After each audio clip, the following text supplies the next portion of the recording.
Baik, bismillahirrahmanirrahim. Assalamualaikum warahmatullahi wabarakatuh. Ketemu lagi di mata kuliah Entrepreneurship 1 dengan saya, Lalu Wirajayadi. Baik, jangan lupa salam cerdas, berintegritas, dan tetap waras. Baik, jadi di pertemuan kita minggu lalu kita sudah bahas tentang apa sih itu entrepreneur dan entrepreneurship, kemudian seperti apa sih ciri-ciri seorang entrepreneur, kemudian langkah kita apa sih, langkah awal kita gitu untuk menjadi seorang entrepreneur. Nah, di pertemuan kita minggu ini kita akan diskusikan tentang fungsi dan prinsip seorang entrepreneur dan entrepreneurship gitu ya. Nah, untuk materi diskusi kita pada pertemuan kali ini semuanya sudah ada di sini gitu ya. Secara teoritis ada di sini gitu ya. Kalian bisa baca ya di referensi manapun terkait dengan fungsi dan prinsip kewirausahaan atau entrepreneurship itu gitu ya. Tapi di sini bagaimana teori-teori ini gitu ya diimplementasikan dalam kehidupan nyata gitu. Seperti yang saya sampaikan minggu lalu, saya selalu support dan bangga dan senang dengan mahasiswa muda walaupun masih berstatus mahasiswa, tapi mereka sudah punya usaha atau mencoba suatu usaha gitu ya. Nah, di minggu ini gitu ya, saya langsung hadirkan seorang mahasiswa Universitas Teknologi Mataram gitu, yang mana mereka juga punya usaha ya, sampai sekarang masih berjalan. Seperti apa mereka menerapkan, mengimplementasikan teori-teori yang mereka dapat di mata kuliah Entrepreneurship 1 gitu ya. Baik, ini dia mahasiswa Universitas Teknologi Mataram yang mempunyai usaha atau yang sedang merintis usahanya. Baik, mungkin bisa langsung dulu ya perkenalkan nama, kemudian sekarang baru semester berapa begitu ya. Baru supaya jelas ini udah semester gini tapi sudah punya usaha gitu kan. Baik, Assalamualaikum warahmatullahi wabarakatuh. Nama saya Rosi Rosalinda, semester 5. Biasanya dipanggil apa ini? Kak apa? Kak Rosi? Bisa Kak Rosi atau Kak Oci aja. Kak Oci gitu ya. Nah, atau biar enak saya panggil gitu ya. Nah, untuk Kak Oci dia ke jenis usahanya itu dalam bentuk produk gitu ya. Tadi produknya apa gitu ya. Nanti kita coba tahu lebih detailnya seperti apa gitu ya. Kemudian selanjutnya, baik, perkenalkan nama saya Abdullah Hamid Zamzami. Saya saat ini semester 5 dan bisa dipanggil Zam.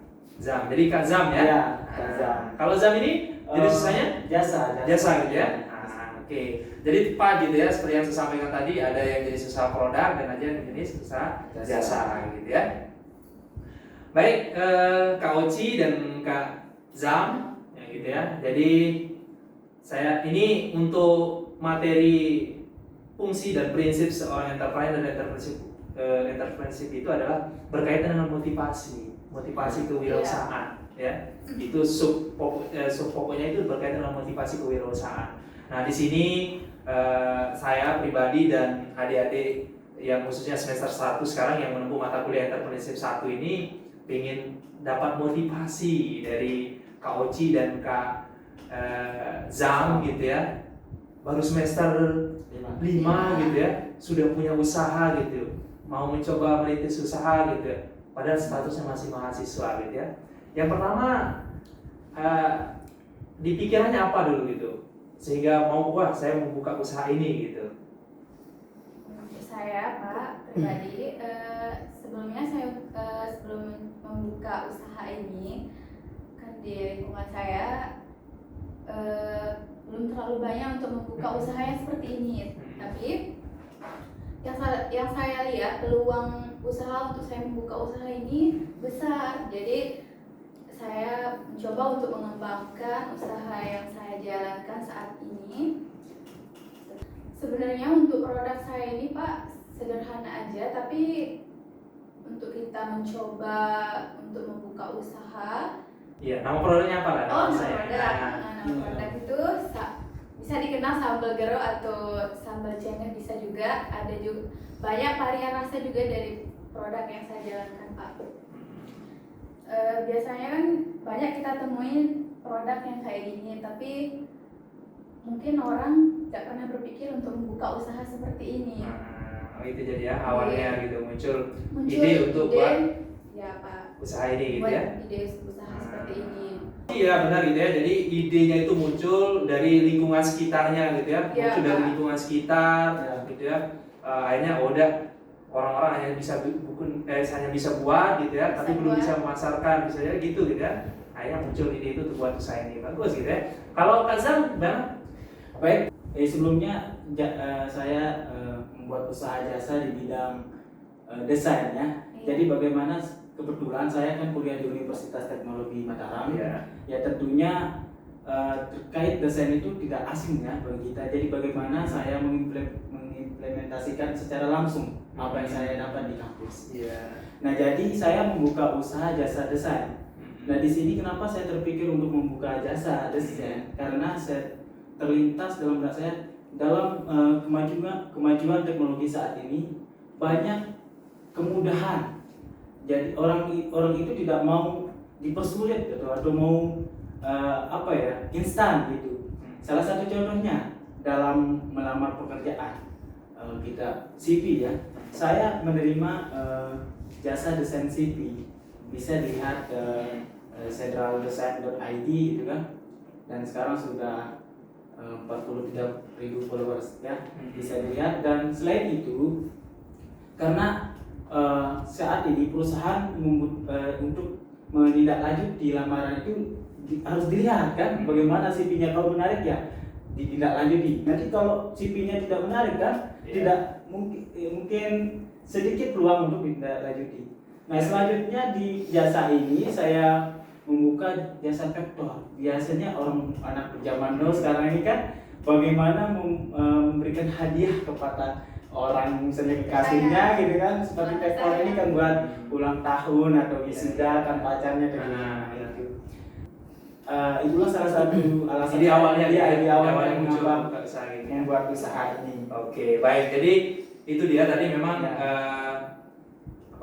munculnya ide itu berani memutuskan gitu ya, menentukan usaha ini yang akan saya laksanakan. Itu sudah salah satu fungsi dari seorang entrepreneur itu, yaitu membuat suatu keputusan gitu ya untuk mengambil usaha itu, baik itu dalam bentuk produk maupun jasa gitu ya.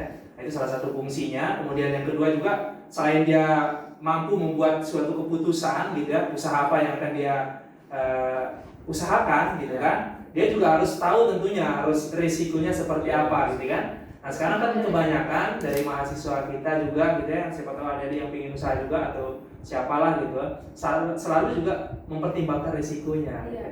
Tentu dalam usahanya Koci juga pasti risikonya luar biasa, seperti yang disampaikan tadi kan, semua orang bisa buat gitu. Lalu kenapa gitu harus ini usaha ini gitu? Gimana Koci? Iya, kenapa harus usaha ini? Tadi kan sudah tahu, semua orang juga sudah bisa buat gitu. Risikonya pasti besar untuk diterima di masyarakat itu kan sangat, kalau kita berpikir ini ya, rasionalnya berpikir, wah ini kayaknya susah ini untuk diterima di masyarakat, kalau semua orang bisa gitu. Lalu kenapa ya Kak Oci mau memutuskan untuk usaha ini gitu? Terkait resikonya sih Pak, kalau untuk misalnya kalau kita memasarkan sebuah produk ini belum tentu juga diterima sama semua masyarakat sekitar atau lingkungan juga, belum tentu. Tapi saya kan di sini pernah belajar tentang entrepreneur atau entrepreneurship. Nah di sana bisa kita terapkan tentang entrepreneur di dalam sebuah memasarkan produk ini. Jadi terkait dengan risikonya, iya setiap usaha gitu ya, usaha apapun itu gitu ya, memang selalu ada risiko gitu ya. Tapi kadang orang kan susah untuk, wah ini risikonya ini, akhirnya itu yang membuat terhambat ya untuk melangkah gitu ya, punya orientasi ke depan itu akhirnya udah berani dia gitu kan, karena risikonya itu.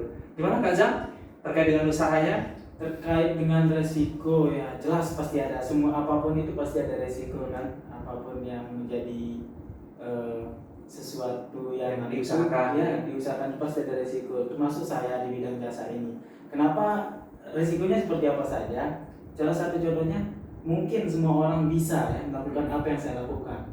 Namun di sisi lain kita kan entrepreneur. Selain entrepreneur, dalam usaha saya di bidang jasa ini masuk ke teknopreneur, Pak. Masuk ke teknopreneur. Jadi bagaimana kita harus ya kreatif dan inovatif. Ya itu harus kita tanamkan. Jadi mungkin orang bisa meniru apa yang kita usaha bisa meniru usaha kita. Namun harus kita buat sesuatu hal yang baru atau inovatif. Jadi menjadi berbeda antara usaha kita dengan orang lain. Walaupun sebenarnya di bidang sama, namun kita membuat sesuatu yang beda, yang lebih menonjolkan daripada usaha lain. Oke, bagus ya. Jadi itu ya. Kata kuncinya juga saya ambil tadi, kreatif dan inovatif gitu ya. Nah, sekarang pertanyaan saya selanjutnya, nah terkait dengan kreatif dan inovatif ini, di usahanya ini pasti ada kalau sudah berani seperti ini gitu ya, ada kreativitas ya dari diri Kak Oci dan Kak Zam gitu ya, yang sehingga bisa muncullah usaha yang seperti ini gitu ya. Seperti apa kreativitas dan inovasi yang diterapkan atau dalam usahanya ini gitu loh. Nah, seperti apa kreativitasnya supaya ada pembeda, seperti katanya Kak Zam tadi, ada inovasi di sini supaya beda dari yang lain gitu kan. Atau bisa katakan kan mungkin banyak orang yang jualan seperti Kak Oci gitu ya, produknya sama, tapi ada sesuatu yang berbeda, inovasi yang lain daripada yang lain mungkin di situ ya. Yang seperti apa kira-kira inovasinya Kak Oci? Inovatif dan kreatif. Nah, inovatif dan kreatif. Untuk kreatif dalam produk yang saya jalankan ini, dari nama brandnya juga Pak, kita ngambil kita ngambil nama brand dari khas Sasak banget. Oh gitu ya? Ya, khas Sasak banget.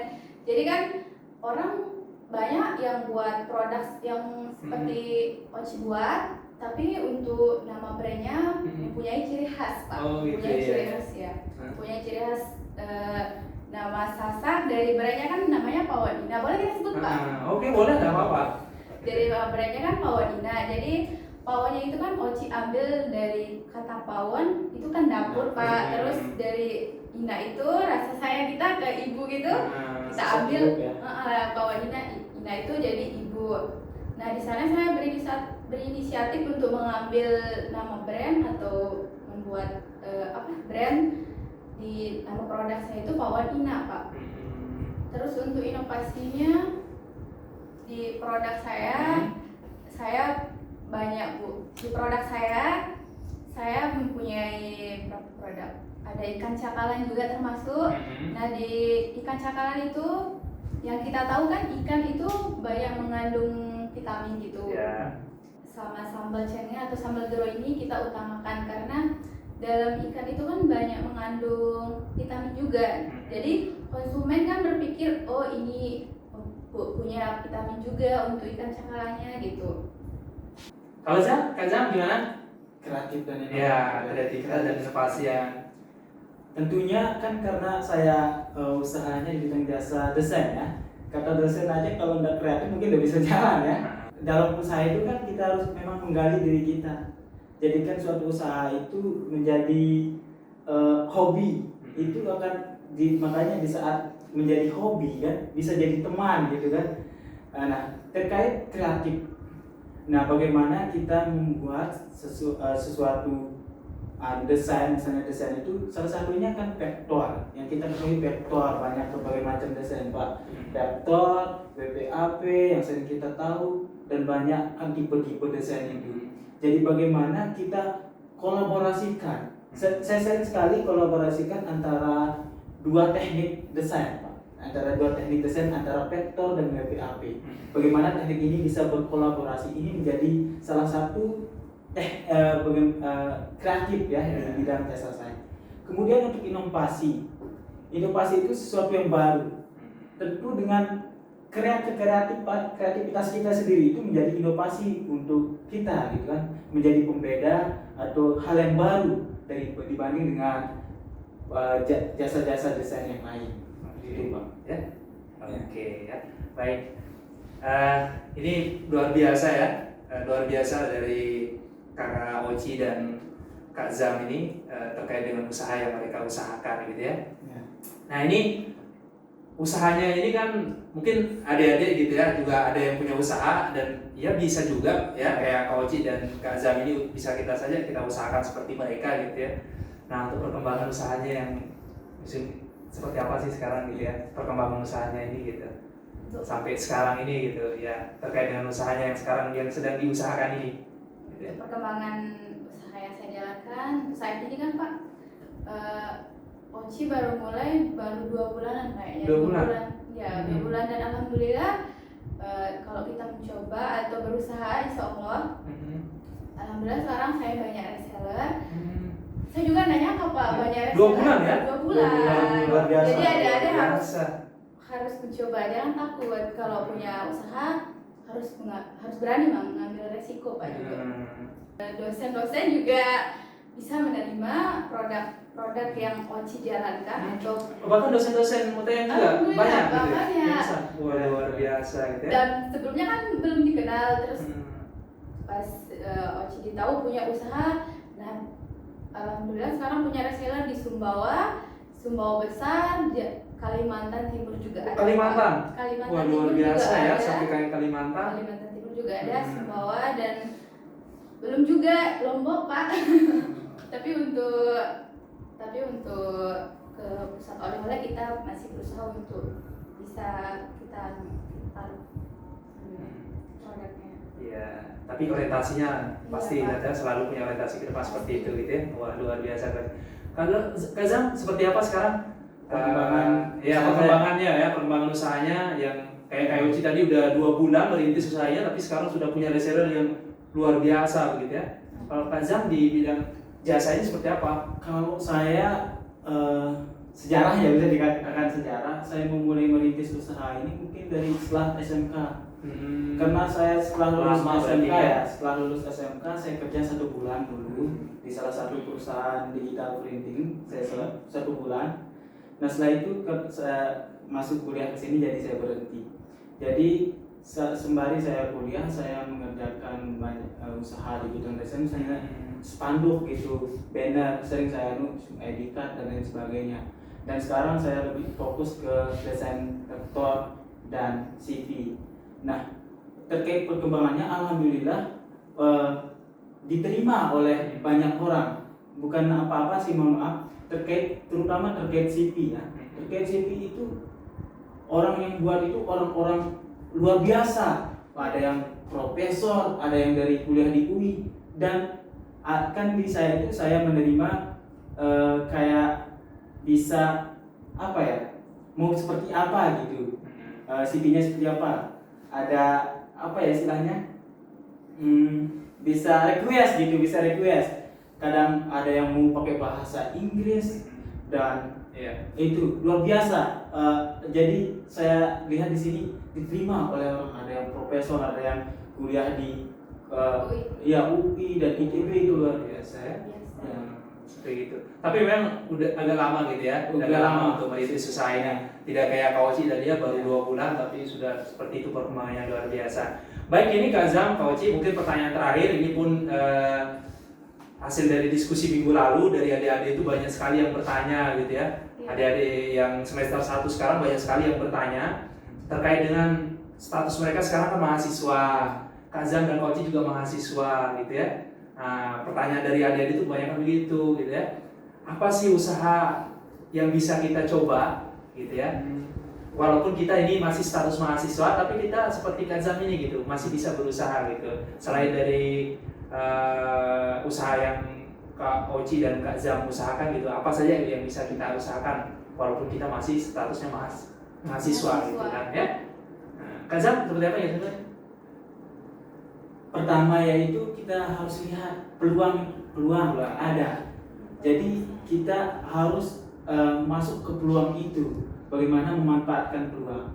Nah, kalau kita lihat zaman sekarang ini atau di masa saat ini banyak sekali sebenarnya peluang, tapi bagaimana kita menjadikan peluang itu menjadi terobosan bagi kita.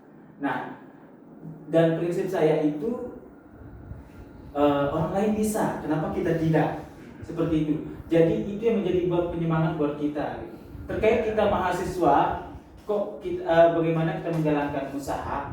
Jadi malahan kita mahasiswa itu bagaimana kita supaya ya mandiri lah, seperti itu ya, mandiri. Jadi buatlah usaha itu seperti yang saya katakan awal tadi itu, jadikan usaha itu menjadi hobi kita. Jadikan, cari dulu apa kelebihan kita, bidang kita apa, dan setelah kita mencari keahlian dan bidang kita seperti apa dan peluangnya seperti apa, seperti itu. Kalau kita sudah mendapatkan peluang, ya tidak ada salahnya dicoba dan jangan pernah takut gagal. Seperti itu. Ya. Gimana kalau Kak Oci? Kira-kira apa sih ya, usaha yang bisa juga, ya usaha yang lain yang bisa adik-adik atau teman-teman mahasiswa yang baru semester 1 walaupun status mahasiswa bisa juga berusaha seperti Kak Oci atau Kak Zam ini?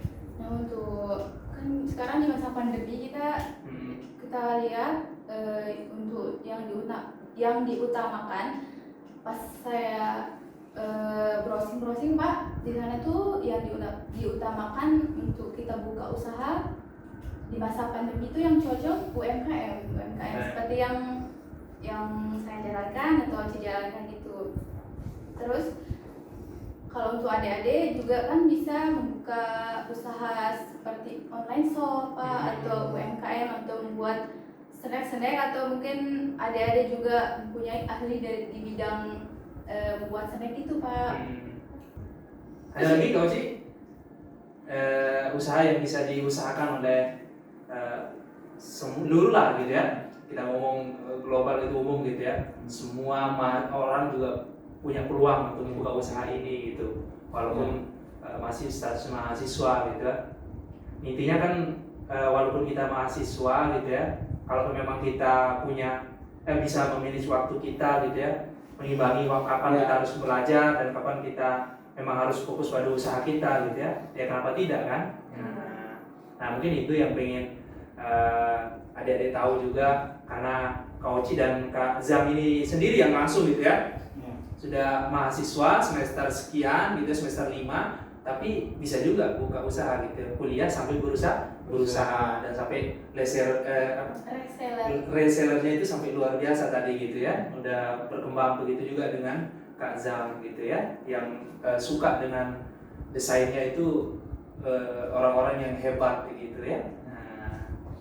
Baik, mungkin itu saja yang perlu saya tanyakan terkait dengan pertemuan di mata kuliah Entrepreneurship 1 ini gitu ya, terkait dengan fungsi dan prinsip seorang entrepreneur atau entrepreneurship itu gitu ya. Intinya kan optimis ya, optimis, jujur gitu ya, pantang menyerah ya, punya kreativitas ya, inovasi gitu ya. Bisa melihat peluang pasar dan segala macam gitu ya. Nah, baik, itu saja yang perlu saya tanyakan ke Kak Oci dan Kak Zam gitu ya. Semoga usahanya lancar gitu ya. Terus tetap semangat gitu ya, melaksanakan usahanya, menjalankan usahanya. Begitu juga dengan kuliahnya ya. Jangan karena sekarang sudah banyak resellernya, kemudian usaha jasanya sudah berkembang gitu ya, akhirnya lupa kuliah gitu ya. Tapi IP tidak anjlok gitu ya. Alhamdulillah. Nah itu yang kita harapkan gitu ya. Nah begitu juga dengan adik-adik nanti gitu ya. Seperti ya paling tidak bisa melebihi Kak Zam atau Kak Oci gitu ya di dalam harus membentuk usaha baik itu jasa maupun produk gitu ya. Baik, itu saja ya. Mohon maaf kalau ada sesuatu yang keliru, yang salah gitu ya terkait dengan apa yang saya tanyakan gitu ya. Tapi jangan lupa untuk di sisi terakhir ini, salam entrepreneurship 1 gini ya. Salam cerdas, berintegritas dan tetap waras.